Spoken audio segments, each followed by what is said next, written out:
आज के सेशन में हम इग्नू बीएड कोर्स के बारे में जानेंगे। यह कोर्स मिनिमम 2 वर्षों में और मैक्सिमम 5 वर्ष में पूर्ण किया जा सकता है। यह दोनों ही माध्यम हिंदी और अंग्रेजी में पूर्ण किया जा सकता है।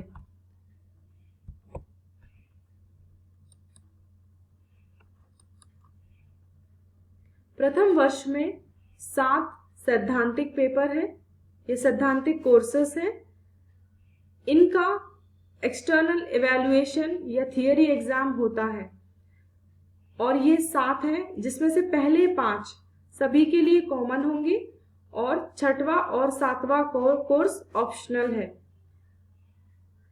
सैद्धांतिक कोर्स के अलावा प्रैक्टिकल कोर्सेस भी हैं। ये कोर्सेस 3 हैं। पहला वर्कशॉप, दूसरा ईपीसी कोर्स और तीसरा है इंटर्नशिप। वर्कशॉप कोर्स आप वर्कशॉप के दौरान पूर्ण करते हैं। यह 12 दिन के लिए वर्कशॉप कंडक्ट की जाती है और उसी दौरान ये कोर्स आपको पूरा करना होता है। ईपीसी का अर्थ है एनहांसिंग प्रोफेशनल कैपेसिटीज, मतलब वृत्तिक क्षमताओं का विकास। तो पहले वर्ष में ये 2 हैं, reading and reflecting on text, दूसरा है एप्लीकेशन ऑफ आईसीटी। इसके अलावा इंटर्नशिप एक्टिविटीज भी पूरी करनी होती हैं, तो इसके बारे में हम आगे जानेंगे। प्रथम वर्ष में 5 ऑप्शनल कोर्सेज दिए गए हैं। इसमें से कोई 2 का चुनाव आप करते हैं। अब आइए जाने इंटर्नशिप एक्टिविटीज के बारे में। तो इंटर्नशिप एक्टिविटीज आपको 4 पूरी करनी होती हैं, जिसमें से पहली एक्टिविटी है स्कूल ऑब्जर्वेशन, दूसरी क्लासरूम ऑब्जर्वेशन, तीसरी observation of diverse school context और चौथी एक्टिविटी में 3 एक्टिविटियों को जोड़ा गया है। इन 3 में से कोई 2 एक्टिविटीज आपको पूरी करनी होती हैं। तो तीसरे कॉलम में आप देख रहे होंगे कि स्कूल सेटिंग लिखा हुआ है। अब पहली एक्टिविटी में 1 लिखा है, दूसरी एक्टिविटी में 1 और 2 लिखा है और तीसरी एक्टिविटी में सिर्फ 2 लिखा है। तो ये स्कूल सेटिंग क्या है, ये हम जानेंगे। इसका अर्थ है कि आपको 2 स्कूलों में ये इंटर्नशिप एक्टिविटीज कंडक्ट करनी है। तो स्कूल ऑब्जर्वेशन में स्कूल के विभिन्न पक्षों का आपको अवलोकन करना है। तो ये पहले स्कूल में आपको करना है। ये स्कूल सेटिंग क्या है, इसको भी हम जानेंगे डिटेल में। तो पहले इंटर्नशिप एक्टिविटीज को हम देख लेते हैं कि ये 4 हैं और पहली 3 सभी के लिए कंपलसरी है और चौथी 3 एक्टिविटीज में से कोई 2 एक्टिविटीज आपको पूरी करनी होती है। तो आइए जाने कि ये इंटर्नशिप एक्टिविटीज हैं क्या। सबसे पहले हम जानेंगे कि स्कूल सेटिंग क्या है। तो आपने इंटर्नशिप में देखा होगा कि फर्स्ट एक्टिविटी में 1 लिखा था, दूसरी में 1 और 2 लिखा था और तीसरी में लिखा था 2। तो ये क्या है, स्कूल सेटिंग 1 का मतलब है कि आपको 1 और 2 का मतलब है कि आपको 2 स्कूलों का चुनाव करना है। पहला स्कूल आपका हायर सेकेंडरी या सीनियर सेकेंडरी होना चाहिए और दूसरा स्कूल एलिमेंट्री स्कूल होगा, मतलब 1ली से 8वीं तक, और हायर सेकेंडरी स्कूल होता है 12वीं तक। अब यदि पहला स्कूल आपका सरकारी है या गवर्नमेंट है तो दूसरा स्कूल आपका प्राइवेट होना चाहिए, मतलब उसी के बिल्कुल विपरीत। और यदि पहला स्कूल अर्बन या शहरी क्षेत्र में है तो दूसरा स्कूल आपका ग्रामीण या जनजातीय क्षेत्र में होना चाहिए। तो ये आपको क्लियर होगा कि पहला स्कूल हायर सेकेंडरी या सीनियर सेकेंडरी होना चाहिए और दूसरा स्कूल आपको एलिमेंट्री स्कूल लेना है। अब जानते हैं एनहांसिंग प्रोफेशनल कैपेसिटीज क्या होता है। इसका अर्थ होता है वृत्तिक क्षमताओं का विकास। जैसे कि टीचिंग एक प्रोफेशन है, तो टीचिंग प्रोफेशन में कुछ कैपेसिटीज का होना अनिवार्य होता है।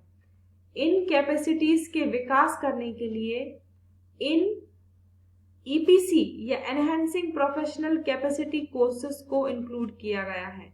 तो प्रथम वर्ष में 2 ईपीसी कोर्सेज हैं।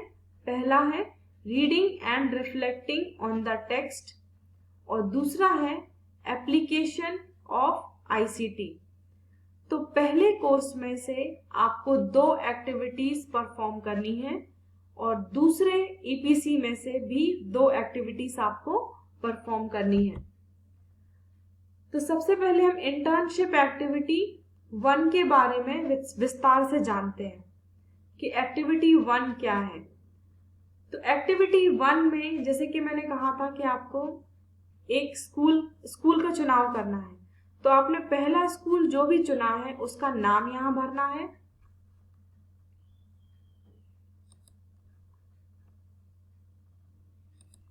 पहले स्कूल का नाम यहां भरना है और वह स्कूल किस प्रकार का है, सरकारी है, निजी है या सहायता प्राप्त, ये इस पर आपको टिक करना है कि वह स्कूल किस प्रकार का है।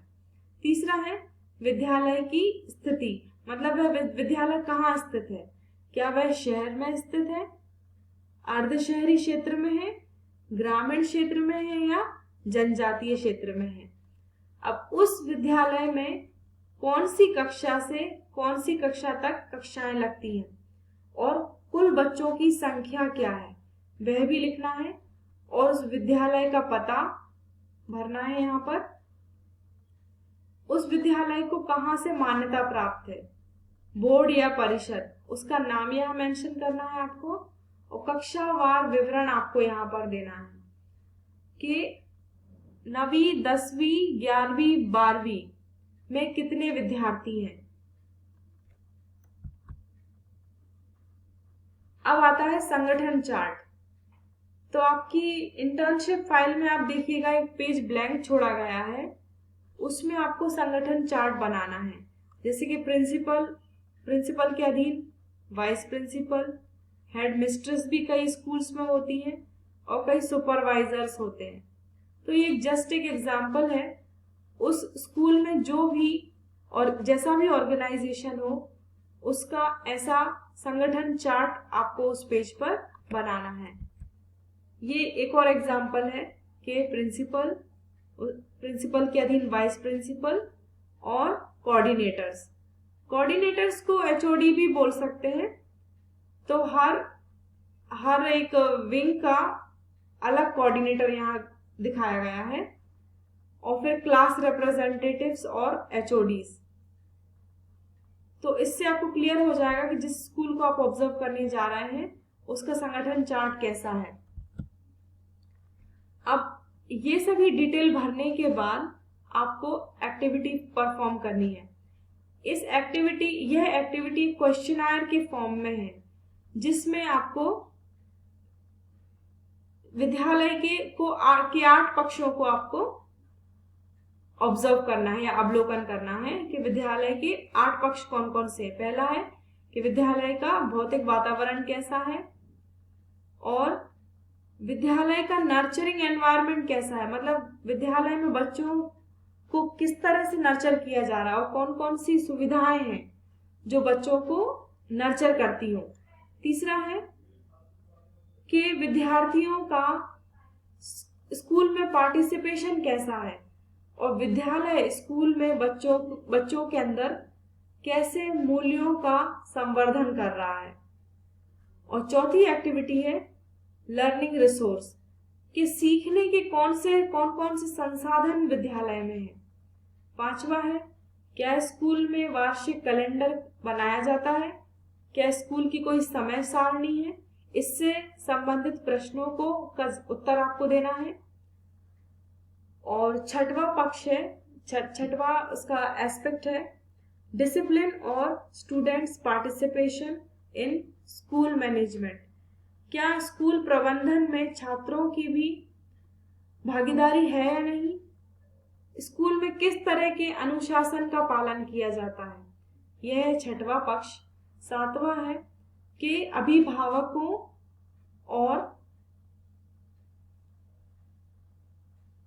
और समुदाय का समुदाय का पार्टिसिपेशन कैसा है, समुदाय की भागीदारी कैसी है। 8वां है कि स्कूल में कौन सा नवाचार का पालन किया जा रहा है, मतलब ऐसी प्रैक्टिस, इनोवेशन का मतलब होता है कि ऐसी नई प्रैक्टिस या अभ्यास जो आपने कहीं नहीं ना देखा हो। तो ये पेज नंबर 13 पर, आपकी इंटर्नशिप फाइल के पेज नंबर 13 पर दिया गया है। अब दूसरी एक्टिविटी है क्लासरूम ऑब्जर्वेशन। क्लासरूम ऑब्जर्वेशन में आपको आपकी इंटर्नशिप फाइल में 20 ऑब्जर्वेशन फॉर्म्स हैं, जिसमें से 10 ऑब्जर्वेशन आपको अपने PC1 सब्जेक्ट के करने हैं। PC1 मतलब जैसे कि मान लीजिए आपने सोशल साइंस चुना है, तो सोशल साइंस की क्लास को ऑब्जर्व करना, 10 सोशल साइंस क्लास को ऑब्जर्व करना है। ऐसे ही मान लीजिए दूसरा मेरा विषय मैथमेटिक्स है, तो 10 कक्षाएं में मैथमेटिक्स की ऑब्जर्व करूंगी। इसमें से 5 कक्षाएं आपको पहले स्कूल में ऑब्जर्व करना है और 5 कक्षाएं आपको दूसरे स्कूल में ऑब्जर्व करना है। इसी तरह से ये जो दूसरा सब्जेक्ट है उसकी भी 5 कक्षाएं पहले स्कूल में और 5 कक्षाएं दूसरे स्कूल में। तो इस तरह से 20 कक्ष अवलोकन या क्लासरूम ऑब्जर्वेशन आपको करना है। एक एग्जाम्पल के लिए, जिसे मान लीजिए मेरा पहला सब्जेक्ट साइंस है और दूसरा मैथमेटिक्स है, तो साइंस के मुझे 10 लेसन ऑब्जर्व करना है और मैथ्स के भी 10 लेसन, जिसमें से 5 मैं पहले स्कूल में करूंगी और 5 दूसरे स्कूल में।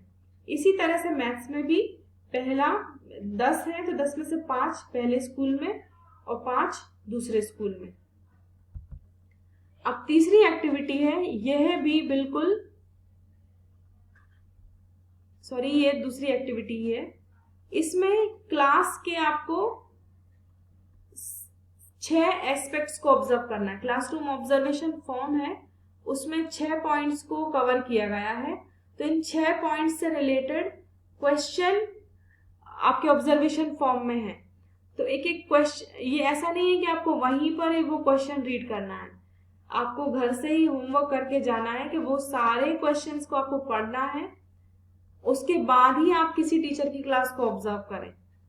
अब ये जो क्वेश्चन है वो बहुत ही टेक्निकल क्वेश्चंस हैं, इसको आप जनरली ऑब्जर्व नहीं कर सकते हैं। आपको अपने पेडागॉजी सब्जेक्ट्स के स्टडी मटेरियल को पढ़ना होगा, तभी आप इन क्वेश्चंस को समझ पाएंगे। तो ब्लॉक 1 से लेके ब्लॉक 4 तक आपको उन क्वेश्चंस को ढूंढना है और उनसे रिलेटेड कॉन्सेप्ट्स आपको क्लियर करना है, तभी आप इन क्वेश्चंस को आप समझ पाएंगे।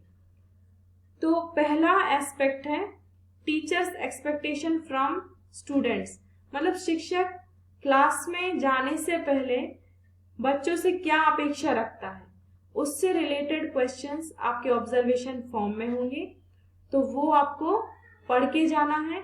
दूसरा है कि कौन सी स्ट्रेटजी वो टीचर ने फॉलो की है ताकि बच्चों की लर्निंग या सीखने को वो बढ़ा सके या उसको फैसिलिटेट कर सके। तीसरा क्वेश्चन है प्रोवाइडिंग कंटेंट फॉर स्टूडेंट्स, के टीचर ने बच्चों को कौन कौन से कंटेंट पढ़ाए। जैसे कि मान लीजिए मैंने मीनिंग, कैरेक्टरिस्टिक्स, इंपॉर्टेंस 3 कंटेंट लिए हैं, तो वो कंटेंट आपको देखना है कि वेदर कि टीचर ने कौन कौन से कंटेंट बच्चों को पढ़ाए। चौथा है monitoring, assessing and enhancing learning. इस तरह से 6 पक्षों से रिलेटेड क्वेश्चंस उस फॉर्म में दिए गए हैं। अब इन क्वेश्चन से रिलेटेड थियरी आपके पेडागॉजी कोर्सेस में आपको मिलेगी, तो पहले आप उस कंटेंट को पढ़िए, उसके बाद ही आप कक्षा में ऑब्जर्व करने के लिए जाएंगे। तो अभी हमने क्या जाना, इंटर्नशिप की फर्स्ट और सेकेंड एक्टिविटी के बारे में। इसको और डिटेल में मैं सेकेंड सेशन में बताऊंगी। Thank you so much.